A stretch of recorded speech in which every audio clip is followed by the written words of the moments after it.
કોલસાની ચોરી અને મની લોન્ડરિંગ મામલે ગત રોજ ઈડી દ્વારા દરોડા પાડવામાં આવ્યા હતા અને બાદમાં રાજનીતિમાં ગરમાવો આવ્યો છે અને કાયદાકીય બાબતે પણ ગરમાવો આવી રહ્યો છે। તપાસ અંતર્ગત રાજનૈતિક અને રણનૈતિક મામલે આઈપીએસીના પ્રમુખ પ્રતીક જૈનના ઘર પર ઈડી દ્વારા દરોડા પાડવામાં આવ્યા હતા। ત્યારે જ મુખ્યમંત્રી મમતા બેનર્જી સ્થળ પર પહોંચ્યા હતા અને ઈડીના કામમાં દખલ પહોંચાડી હતી। ઈડીએ મામલે કોલકાતા હાઈકોર્ટના દરવાજા ખખડાવ્યા હતા, જે મામલે આજે કોર્ટમાં નિર્ણય લેવામાં આવશે।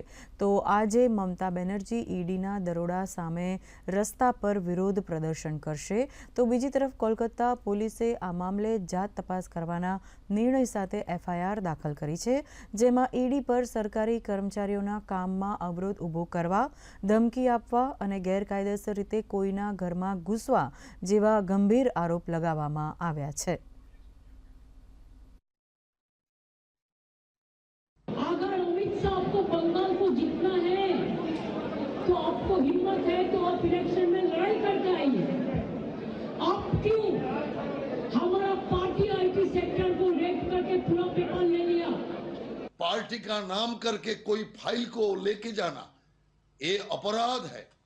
मुख्यमंत्री अपना पद का दुरुपयोग करके जो फाइल लेके चला गया उसमें सारे तथ्य है। इस सारे जुर्म में मुख्यमंत्री ममता बनर्जी को गिरफ्तार करना चाहिए। इलीगल लोग या क्रिमिनल एक्टिविटीज जिस तरह से लोग करते हैं उनके साथ ममता बनर्जी खड़ी हुई है।